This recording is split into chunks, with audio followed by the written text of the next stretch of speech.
Let's have a quick reminder of the Advanced Custom Fields plugin and how you can add them to your WordPress website. Now, if you're not used to using custom fields, you're missing out because at the moment when you are building out WordPress posts, you're going to be limited to the fields they give you. Let me show you.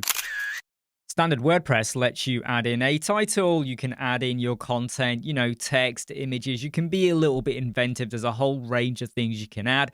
I prefer to do a single post template with my preferred page builder, but if you want to use classic dirty WordPress or Gutenberg, be my guest. The other things you get as a standard with your WordPress post is the ability to go and set your featured image. Pretty simple and easy to do.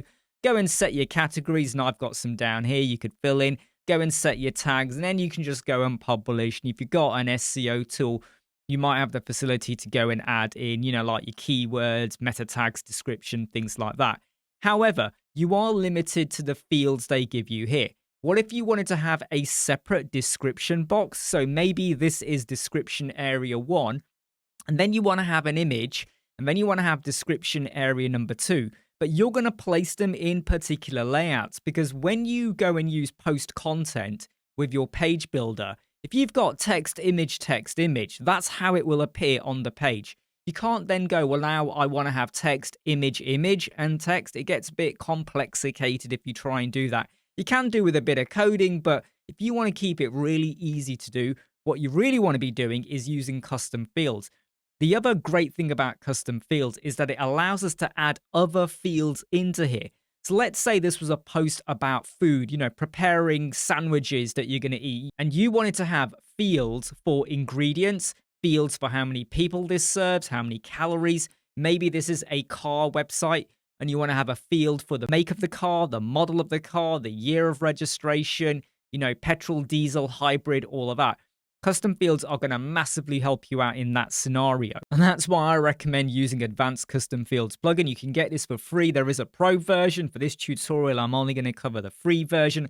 I'll clarify what's in the pro version later on. There are other plugins, Metabox, pods as well. There's quite a few out there. You can even do this natively with some code snippets. And there are some secret hacky ways that you can do it inside of standard WordPress. I've covered those in previous videos, but I'm just going to focus on the ACF plugin. So what we're going to do is we're going to go and add in some custom fields, and then I'm going to backtrack and show you how we could actually create a custom post type as well. First, let me show you how you add fields to your standard WordPress fields, and then we're going to go and add in a custom post type, custom fields to that, and custom taxonomy as well, because it's really versatile in what you can do.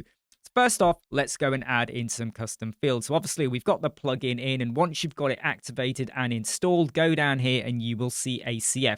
I'm going to go and click field groups, and I'm going to click add new because I'm going to add some extra fields to my standard WordPress post. So click add new, and this is where we get to pick what kind of field we want and the name or description or title we're going to give it.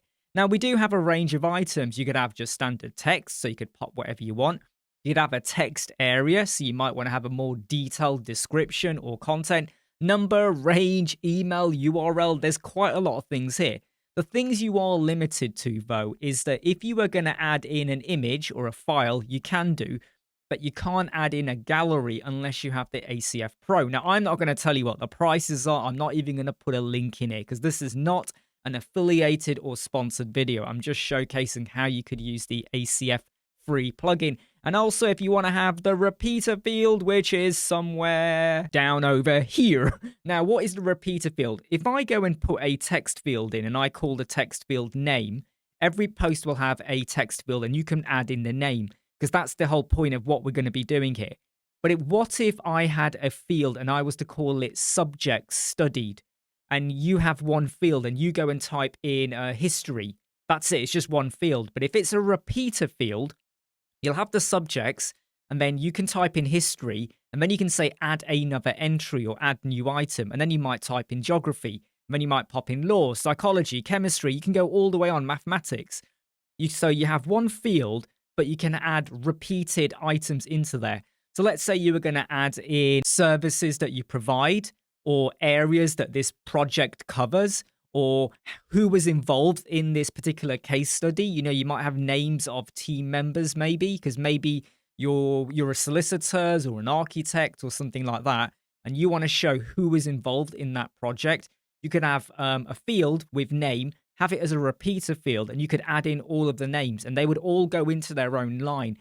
That is super, super cool to do. And I have done videos on doing repeater fields inside of ACF Pro before, but let's just focus on a single field. Now, to keep this really slick and easy for what we're going to do, I'm only going to add in a couple of fields just so that you get used to what it does. So we're going to have a text field. I'm going to call it name. And when you click, it will automatically create the label. This is the basically, if you're going to refer back to this field in terms of any coding or pulling it back into your page builder, which again, I will cover later on, this is what you want to be using. I won't be adding any default value. You could do, but the reason I'm going to leave it blank is let's say you've got 10 posts and on 5 of them, you're going to add in the name. You will actually enter an item, but the other 5, there is no name to be added.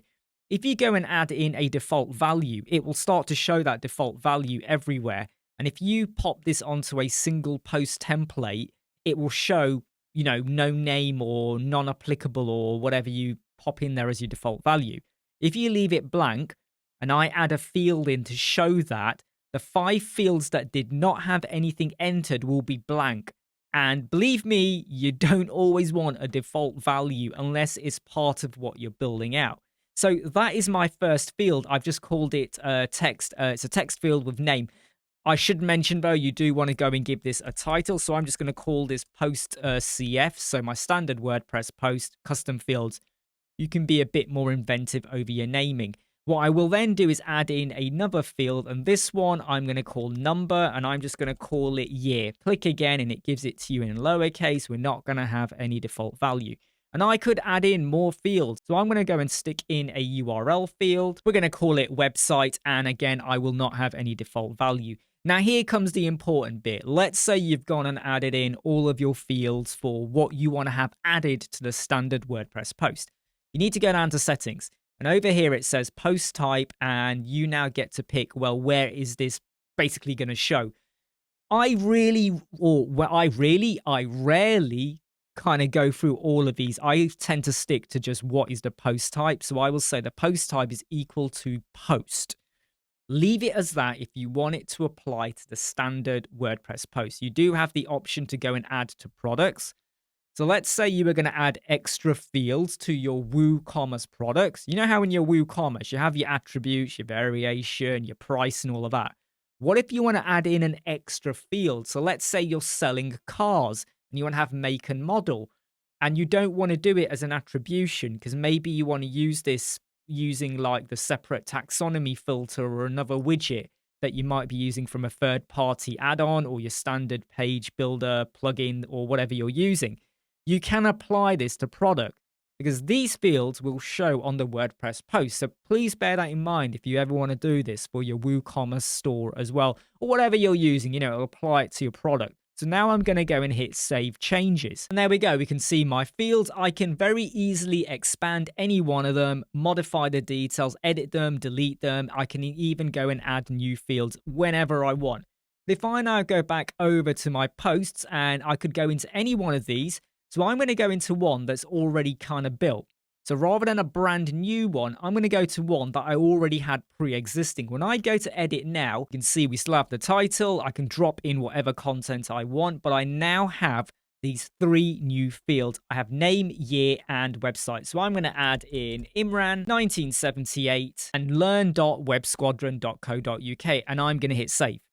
So I've now added these 3 extra items into my post because that facility was not there. And again, you're probably wondering, well, I could have just written it here. I could have done it as a list item or bullets or something. Because you have these independent fields, when it comes to building out your single post template or even a loop grid, or if you're using it in a taxonomy filter, I can use these fields. I can say, I want to show the year over here in my loop grid or on a page. I can style it completely independently over what I have over here in the description. Because when you apply styling here, it's going to apply the same styling. Again, with a bit of coding, a bit of clever thinking, if you apply H1, H2, H3, you can style it out to be very different.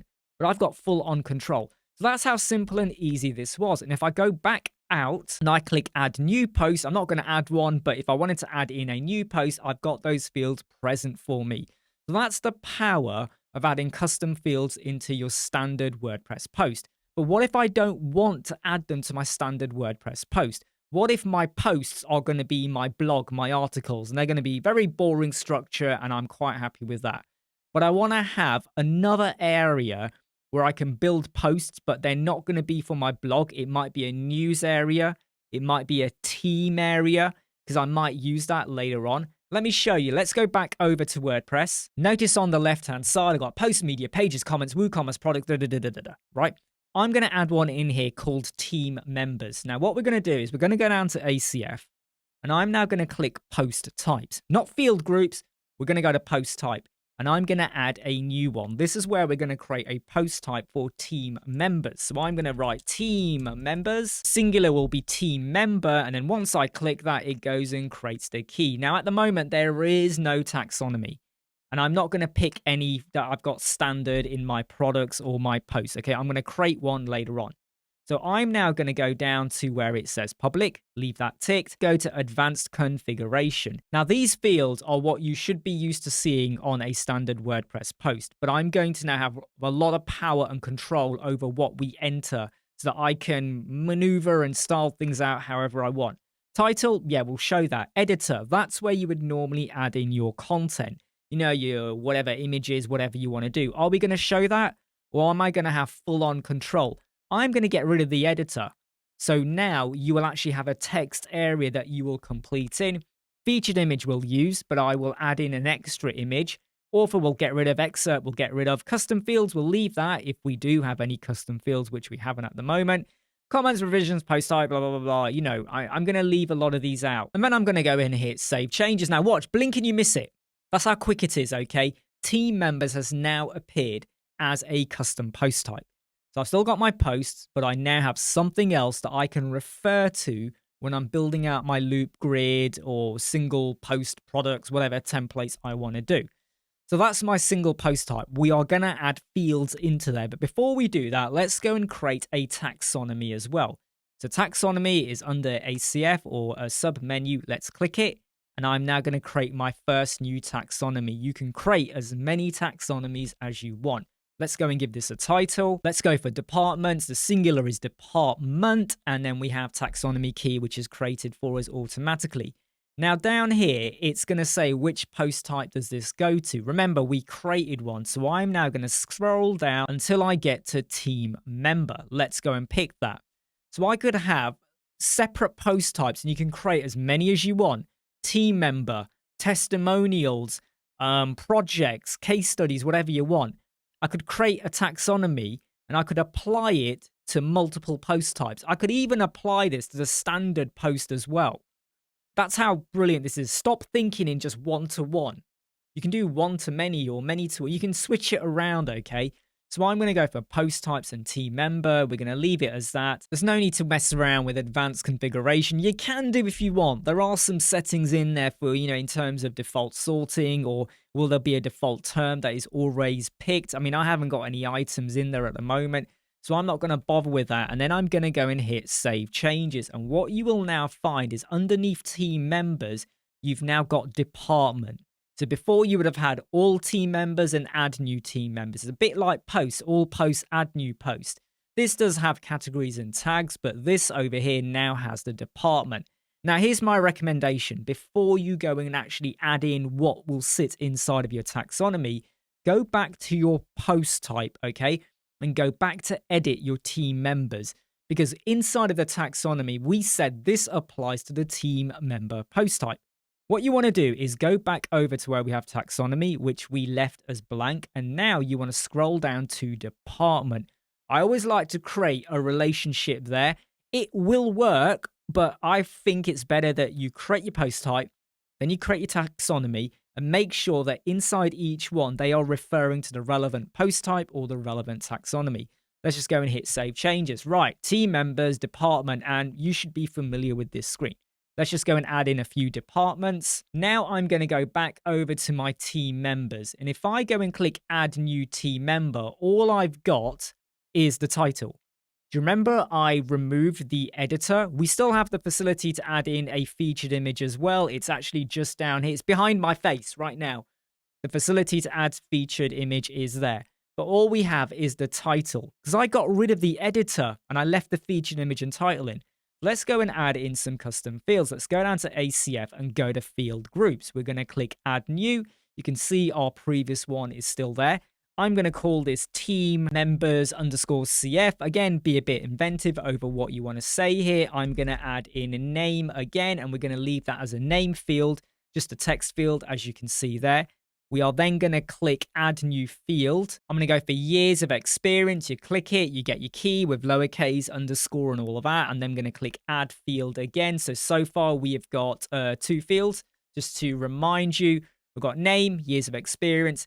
Now here I'm going to go and pick you could, if you want, pick URL. And you could have like a Facebook link maybe, or social media sharing, or maybe they've got a landing page for that particular team member. You could go and drop that in. But I'm now going to go and pick my taxonomy. So I'm going to scroll down to taxonomy. It's pretty clear, right? And I'm going to call this department. Now here's where it says, well, what do you want it to be? Because it's a taxonomy field. I could pick my category, which is my post one, which is nothing to do with the team members. But I'm going to go for department. Can you see how, if you think about this logically, post type, taxonomy, then you add in your field. Now you refer back to the taxonomy you added. And don't worry if you get this wrong or you realize later on, oh, I wish I had a taxonomy or a category for this bit and that bit. Just go back in and edit. It's a pain in the ass, though, if you've already done 500 posts or 500 team members, and then you realize there was an extra field you needed to add it. That can be painful. But hey, it's not that difficult to go back in. You might need to hire someone to go through all of those posts, or just do it in your free time kind of thing. Right. So department. Now, are you going to be allowed to create terms? So on the fly, let's say I have post number 8 and I've got 4 departments at the moment. And then I go and open a brand new department. Do I want someone to have the ability to go and add it in? Now, if you're the only one administrating and authoring the website, you might go, yeah, that's okay. But if you've got multiple authors or editors who could add in or contribute, case studies or projects or whatever you're building out here, if they pop in a typo, that will go in and someone might pick that typo and then it just spreads like panic throughout. You can sort that out with a bit of coding, find and replace and all of that. But if you want to be consistent in terms of what you're building out, and you don't want to have these like errors creeping in, human error, I would get rid of create terms. I will, however, say save terms. So whatever is added in is saved to the post. I have noticed that sometimes people don't do that. They might enable create term because it's by default like enabled. So they think, oh, okay, maybe I'll do that. You got to make sure the save terms is enabled, because when you pick it, you want it to be saved to the post. I see a lot of people that go, oh, I picked it. And when I was building out my loop grid or something, it wasn't there. And I'm like going, but it's picked. And why is it not there? You got to make sure you save it, okay? And then you can also decide on what you want to go for. So can I pick more than one department? Well, yeah, someone might cover SEO and website build. Do I want to have multi-select? I think checkbox, depending on the amount of items you got, is pretty reasonable. I always say that if you've got more than 10, go for multi-select. If you got 10 or less, checkbox works pretty well. If you want to have radio buttons, which would be individual or select again, we're going to add in another image field, okay? We've already got the featured image. We're going to drop in another one. So I'm going to scroll down and I'm going to pick image. Now remember, if you want to have multiple images, like a gallery, you got to go for the pro version. But if you know the user or the author is going to add 3 or 4, up to 3 or 4. By the way, you can have as many as you want, but I'm just giving you an example here. If they were going to have up to 4 extra images, they could have 1, they could have 2, but it will never go more than 4. You could just create an image field and you could call it something like, I'm going to call it image_1. I mean, that's not the best name, right, for the field. So let's go and change that. Project image 1, and I've given it that slug as well. You could have project image 2, project image 3, project image 4. When it comes to showing it on the front end, you can modify what the title is. And sometimes you're not even showing the title. You know, when you're doing your loop grid or your single post template, you'll drop in a heading widget, you'll call it projects, and then you'll just add in your custom field for image 1, 2, 3, 4. Don't worry, we're going to get to that. So you could then show all of that for them. So the gallery being in the Pro is not a deal breaker. We're going to have a image array. We're going to say that this is uploaded to the library. I mean, think very carefully about this. If you do upload it to post and then you want to reuse that image, it's better for it to be in your library because then you can select it for using it for other purposes. And that's basically it. And then I'm going to go down over here. Remember the settings? In our previous one, we set the post type is equal to post. In this scenario, we want the post type for these fields to be equal to team member. Can you see it over there? So we're going to click that. If I had gone and said add, and I now say I want it to be for the post, it would now add those fields to the standard WordPress post as well. But I don't want that, so we're just going to get rid of that and we're going to leave it as team member. We then hit save changes and those fields are now added. We go over to team member. It's really quick and easy to do this, all right? It's not rocket science and you can get it wrong.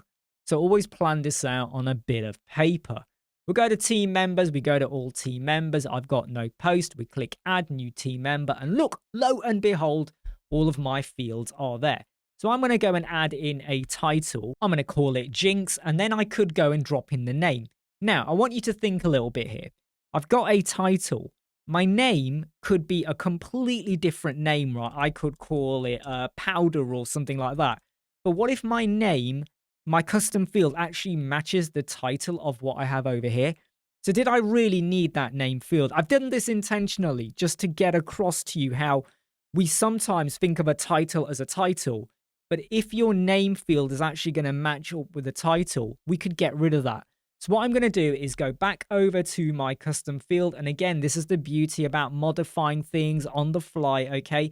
We're going to go to team members CF, go to edit. And I'm now going to delete it, just remove it. So now we have just 3 fields. You hit save changes, you go back to team member, all team members. We've still got Jinx over there. You click edit and look, the name has now disappeared. If the title is going to match the name of a team member or something, you don't need to duplicate it. So we'll just go with 3 years experience. We'll go website build, content creation like that. And then I'm going to click add image and we'll go for... Now, if you remember, we do still have the featured image over here. So I could pick that and I could go and pick a completely different image like that. So you've got the featured image, but you've also got a separate image. And again, I want to demonstrate how this can be really useful to you. Now, I'm going to go and hit publish and I'm going to very quickly go over to add new team member and I'm going to add in a couple more. So I've added in 3 posts and I've filled out all the requirements for them. So this is a really simple way of understanding custom fields, custom post types, custom taxonomy, building them out really simple and easy, how you can be versatile in what you want to add in, how you can create these separate post types, which is what we have over here for all team members. Now, when it comes to actually showing them inside, say, a page builder or a single post template, that's coming in the next video, but I want you to understand this because I'll be using Elementor for where I show them. But if you're not familiar with custom fields, I hope this gave you a bit of insight because depending on your page builder, they will all have a little variation on how you build them. But the next video I'm going to show you should massively help you out. And there's a massive, massive tip I'm going to share with you how you can be a little bit more dynamic with showcasing your custom fields inside of your single post templates. I'm Imran from Web Squadron. I hope you like, subscribe, share, and follow. See you soon.